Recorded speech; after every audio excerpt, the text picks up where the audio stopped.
तो आज हम बात करेंगे ऑप्टिकल फाइबर की, जिनकी आजकल टेलीकम्युनिकेशन इंडस्ट्री के अंदर या मेडिकल फील्ड के अंदर बहुत ज्यादा एप्लीकेशंस है, जिनके ऊपर हम बात करेंगे। सबसे पहले हम देखते हैं कि ऑप्टिकल फाइबर बेसिकली किस फिनोमेना के बेस पे काम करता है। हमने एक फिनोमेना स्टडी किया था, टोटल इंटरनल रिफ्लेक्शन। टोटल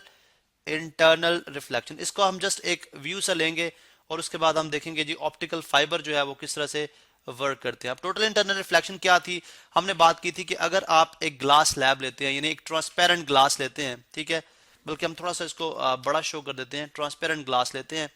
अब ये जो है ये ज्यादा डेंसर है एज कम्पेयर टू एयर, यानी इसकी डेंसिटी क्या है, ज्यादा है। ये ग्लास है और बाहर जो है वो एयर है। हम जानते हैं कि जब रे ऑफ लाइट आपके डेंसर मीडियम से, ये फर्ज करें ये सोर्स ऑफ लाइट है, जब ये रे ऑफ लाइट आपके डेंसर मीडियम से इस तरह सर्टेन एंगल के ऊपर इंसिडेंस होती है, ठीक है, यहाँ पे देखें, ठीक है, तो अगर हम यहाँ पे नॉर्मल ड्रॉ कर लेते हैं, नॉर्मल मीन के वो परपेंडिकुलर डिस्टेंसेस ड्रॉ कर लें, ये हो गया, ये परपेंडिकुलर डिस्टेंस है, ये परपेंडिकुलर डिस्टेंस है, ठीक है। अब आप देखें कि जब आप इसको ड्रॉ करते हैं तो यहाँ पे एंगल ऑफ इंसिडेंस नॉर्मल के साथ बनता है, ये एंगल ऑफ इंसिडेंस स्मॉलर है, ये एंगल ऑफ इंसिडेंस इस एंगल ऑफ इंसिडेंस से ग्रेटर है, आई प्राइम कह देते हैं। ये एंगल ऑफ इंसिडेंस इससे भी ग्रेटर है, इसको आई डबल प्राइम कह देते हैं। तो हम देखते हैं कि जब ray of light from glass, यानी ग्लास से एयर में एंटर होती है तो वो away from the normal bend करती है। ये नॉर्मल है तो नॉर्मल से अवे बेंड करेगी। इसी तरह ये थी, ये इसका एंगल ऑफ इंसिडेंस बढ़ गया, ये ज्यादा अवे बेंड करेगी, ठीक है। और ये जो है इसका एंगल ऑफ इंसिडेंस इससे भी बड़ा है, तो एक ऐसा एंगल ऑफ इंसिडेंस जिसके लिए आपकी लाइट बजाय दूसरे मीडियम में एंटर होने के उसी मीडियम की बाउंड्री पे मूव करना शुरू कर दे। यानी आप देखें कि एंगल ऑफ इंसिडेंस आपने इतना बढ़ा दिया कि अब ये कि वो बजाय दूसरे मीडियम के अंदर एंटर होती, वो उसी बाउंड्री के ऊपर उसने ट्रैवल करना शुरू कर दिया। अब इसकी रीजन जो है कि ऐसा क्यों होता है, लाइट क्यों बेंड करती है अवे फ्रॉम द नॉर्मल, ये हमने डिटेल में इस पे लेक्चर दिया हुआ है, जिसपे आप टोटल इंटरनल रिफ्लेक्शन पे जाएंगे तो आपको आइडिया हो जाएगा कि ऐसा क्यों है। अब ये जो एंगल ऑफ इंसिडेंस है जिसके ऊपर, यानी अब ये सर्टेन एंगल जो है, this is called critical angle, इसको हम बोलते हैं क्रिटिकल एंगल।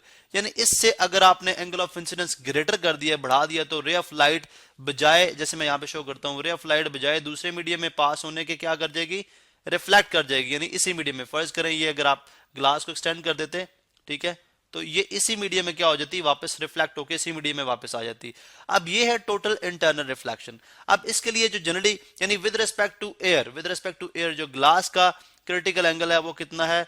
42 डिग्री है। वो कितना है, 42 डिग्री है। अब फॉर एग्जांपल आप एक ऑप्टिकल फाइबर क्या है, एक बाल जितनी बारीक एक आपके पास लेयर ऑफ ऑप्टिक्स है, यानी लेयर ऑफ स्मॉल जो है वो ग्लास की एक छोटी सी लेयर है, जिसको मैं यहाँ पे आपको शो करता हूँ, जिसका हम बड़ा इमेज देखेंगे, ठीक है, जिसको मैं स्मॉल यहाँ पे शो करता हूँ। अब इसमें क्या है कि अगर लेट सपोज इसके साइडों पे आप एयर बना देते हैं, ठीक है, इसके साइडों पे हम एयर बना देते हैं, तो क्या होगा, रेज ऑफ लाइट, यानी अगर आप एक सर्टेन एंगल के ऊपर, फॉर एग्जांपल ये आपने एक ऑप्टिकल फाइबर बना दी, ठीक है, और इसमें आप देखते हैं एक सर्टेन एंगल के ऊपर लाइट को क्या कर रहे हैं, फॉर एग्जांपल इस एंगल पे लाइट जो है वो आती है, आप फर्ज करें ये एंगल क्रिटिकल एंगल से ग्रेटर है, ये रिफ्लेक्ट करेगी, फिर रिफ्लेक्ट करेगी, फिर रिफ्लेक्ट करेगी, फिर रिफ्लेक्ट करेगी,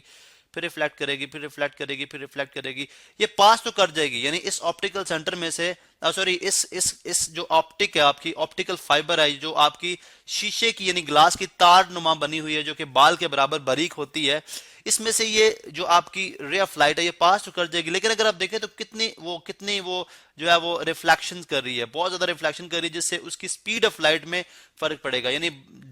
इसकी स्पीड थोड़ी सी स्लाइड हो जाएगी, और क्योंकि जब ये हिट करेगी तो अपनी एनर्जी भी थोड़ी सी लूज करेगी ड्यू टू फ्रिक्शन। अब होगा क्या कि हमने इसकी एक तो स्पीड को इंक्रीज करना है, और एक जो है हमने इसकी जो है एनर्जी लॉस है उसको कंट्रोल करना है। उसके लिए हम एक टर्म यूज करते हैं, क्लैडिंग। अब व्हाट इज क्लैडिंग? अब क्लैडिंग के लिए क्या, यानी हमें यह समझ आती है कि अगर दो डिफरेंट मीडियम हो, यानी अगर आप देखें तो एयर डेंसर नहीं है, जबकि ग्लास जो है वो डेंसर है। यानी एयर के अगर आप नंबर ऑफ पार्टिकल्स देखते हैं तो वो लाइक स्कैटर्ड है, मतलब फैले हुए हैं, गैस है। लेकिन अगर आप ग्लास को देखते हैं सॉलिड है, उसके मॉलिक्यूल्स कंपैक्ट हैं, तो ये ज्यादा डेंसर हुआ, एयर लेस डेंसर हुई। तो जब ज्यादा डेंसर से लेस डेंसर में चीज जाती है तो वो away from the normal bend करती है, ठीक है। अब हम एक टर्म है क्लैडिंग। क्लैडिंग क्या है, यहाँ पे मैं आपको शो करता हूँ। अभी हम एक इमेज ले लेते हैं, फर्ज करें हम इसको कॉपी कर लेते हैं। चलें, ये हमारे पास हम देखते हैं जी, ये ऑप्टिकल फाइबर है। अब विदाउट क्लैडिंग, यानी विदाउट क्लैडिंग फर्ज करें जैसे हमने ये शो किया हुआ है, इसका ये बड़ा इमेज करके आपको दिखा रहा हूं मैं कि अगर लेट्स सपोज ये ग्लास है और ये इसके बाहर आपके पास एयर है, तो फर्ज करें ये जो एंगल बन रहा है यहाँ पे आपके पास, ये जो एंगल है ये ग्रेटर देन क्रिटिकल एंगल है, ये ग्रेटर देन एंगल है, ये ग्रेटर देन क्रिटिकल एंगल है, ये ग्रेटर देन क्रिटिकल एंगल है, ये ग्रेटर देन क्रिटिकल एंगल है। लेकिन with respect to air glass का जो क्रिटिकल एंगल है वो कितना है 41.8 डिग्री, जिसको मैंने अप्रोक्सीमेटली कितना बताया था यहाँ पे ऊपर बताया था 42 डिग्री। ठीक है, अब इसका मतलब है इसमें रिफ्लेक्शन बहुत ज्यादा हो रही है, एनर्जी लॉस हो रही है, ज्यादा बार स्ट्राइक करेगी तो एनर्जी लॉस होगी आपकी, क्योंकि आपकी लाइट जो है वो सोर्स ऑफ एनर्जी है, वो भी लॉस होती है और इसकी स्पीड भी थोड़ी सी इफेक्टेड होती है क्योंकि बार बार स्ट्राइक कर रही है। अब हमने क्या किया, हमने क्लैडिंग की। क्लैडिंग में क्या किया कि हमने दो डिफरेंट ग्लास यूज किए, यानी एक ऐसा आप ग्लास यूज कर रहे हैं जिसका यानी ये एरिया जो है ये क्लैडेड एरिया है, यानी क्लैडेड, ठीक है, क्लैडेड एरिया है, ये भी क्लैडेड एरिया है। क्लैडिंग हमने किस तरह से की कि आपने दो लोअर रिफ्रैक्टिव इंडेक्स के, यानी ये आपके पास, यानी जिसमें से जो सेंट्रल पार्ट होता है कोर का, जो सेंट्रल पार्ट होता है ऑप्टिकल फाइबर का, दिस इज कॉल्ड कोर, यानी ये जो है आपके पास कोर है जो कि एक डिफरेंट कलर के अंदर नजर आ रही है, स्लाइटली डिफरेंट कलर है। और जो ऊपर यानी जो इसको अपने अंदर एम्बेड किए हुए हैं,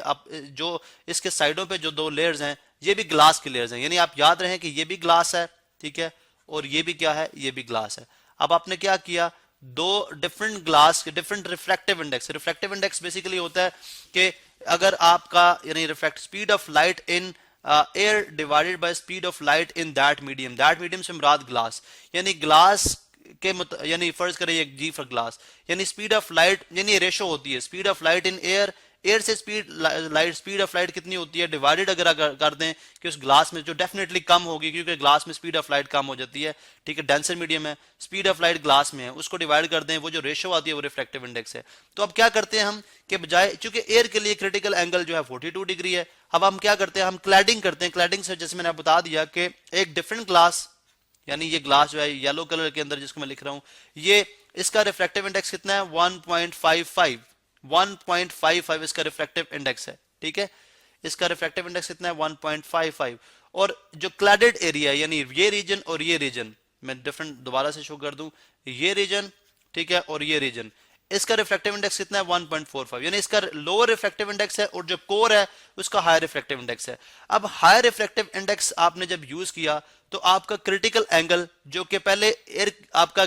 यानी यहां पे आपका जो क्रिटिकल एंगल था वो कितना था 42 डिग्री, ज्यादा रिफ्लेक्शंस हो रही थी। यहां पे आपने क्या किया, जब क्लैडिंग की तो यानी एयर का जो डिफरेंस है, एयर की डेंसिटी का जो डिफरेंस है ग्लास है वो बहुत ज्यादा है, इसलिए आपका एंगल 42 डिग्री है। लेकिन यहां पे आपने डिफरेंस को कम किया, डिफरेंस कम किया तो आपका जो क्रिटिकल एंगल है वो 42 डिग्री से इंक्रीज करके कहां पे चला गया 69.3 डिग्री, यानी अब अगर आपकी रे ऑफ लाइट 69.3 डिग्री पे जाके इंसिडेंट होगी, ठीक है, ये देखें ये एंगल ऑफ इंसिडेंस अगर इतना होगा 69.3 डिग्री, 69.3 डिग्री एंड अबव, इससे अबव होगा, यानी आप यूं कर लें कि 71 डिग्री कर लें, 70 और अबव, 70 और अबव एंगल पे जब आपकी रे ऑफ लाइट इंसिडेंट होगी तब वो रिफ्लेक्ट होगी, वरना वो पास कर जाएगी दूसरे मीडियम में। तो अब आपने क्या किया, क्लैडिंग के जरिए आपने जब एंगल ऑफ इंसिडेंस आपने इंक्रीज किया तो जिससे आपका एंगल ऑफ रिफ्रैक्शन था वो भी बहुत बड़ा हो गया, जिसकी वजह से जो रेज बहुत दफा स्ट्राइक कर रही थी, यानी बार बार आपकी यानी जो उसकी रिफ्लेक्शंस बहुत ज्यादा हो रही थी, क्लैडिंग की वजह से उसकी रिफ्लेक्शंस क्या होगी, कम होगी, और उसकी स्पीड भी एक इंक्रीज होगी और एनर्जी लॉस भी क्या हो गया, बहुत कम हो गया। तो इस तरह से आपने जो है ऑप्टिकल फाइबर को इस्तेमाल करते हुए आप जो है वो अपनी यानी स्पीड यानी ऑप्टिकल फाइबर्स के इस्तेमाल से हमारी टेलीकम्युनिकेशन यानी जो आपकी कम्युनिकेशन सिस्टम है और प्लस आपकी मेडिकल फील्ड जो है वो काफी हद तक जो है वो एडवांस हो जाती है। अब यही रीजन है कि एक तो आपकी ऑप्टिकल फाइबर्स बहुत चीप होती है, यानी महंगी नहीं होती, ठीक है, ग्लास से जो आपकी ऑप्टिकल फाइबर्स होती हैं, जो कि इवन कि आपका केबल सिस्टम है जो कि रिप्लेस्ड हो गया है, पहले वो आपका कॉपर पे ऊपर, ठीक है, सिल्वर के ऊपर जो कि काफी एक्सपेंसिव आपकी वायर्स होती है इसके ऊपर बेस करता था। तो अब आप ऑप्टिकल फाइबर्स ने क्या किया, इन चीजों को क्या कर दिया, रिप्लेस कर दिया, ठीक है। इसी तरह से अगर आप इनके अलावा इनकी इसके आपके लाइट पाइप बनते हैं, एंडोस्कोप जो कि डॉक्टर्स यूज करते हैं किसी पेशेंट का इंटरनल एग्जामिन करने के लिए, जिसके ऊपर हम डिटेल में बात करेंगे, लेकिन ये सारी इसकी एप्लीकेशन है जो कि ऑप्टिकल फाइबर से पॉसिबल हुआ। इसी वजह से आप जब किसी से फोन पे बात करते हैं तो आप विदाउट डिस्टॉर्शन, बिकॉज वो इतनी हेयर लाइक स्ट्रक्चर होती हैं जिसमें से बंडल्स ऑफ ऑप्टिकल फाइबर्स पास करती हैं एक बड़ी केबल में से, जिसकी वजह से आप जब किसी से बात करते हैं तो आपकी आवाज में कोई डिस्टॉर्शन नहीं आती। एक ऑप्टिकल फाइबर में से भी आप बहुत सारी जो है वो रेज पास करा सकते हैं।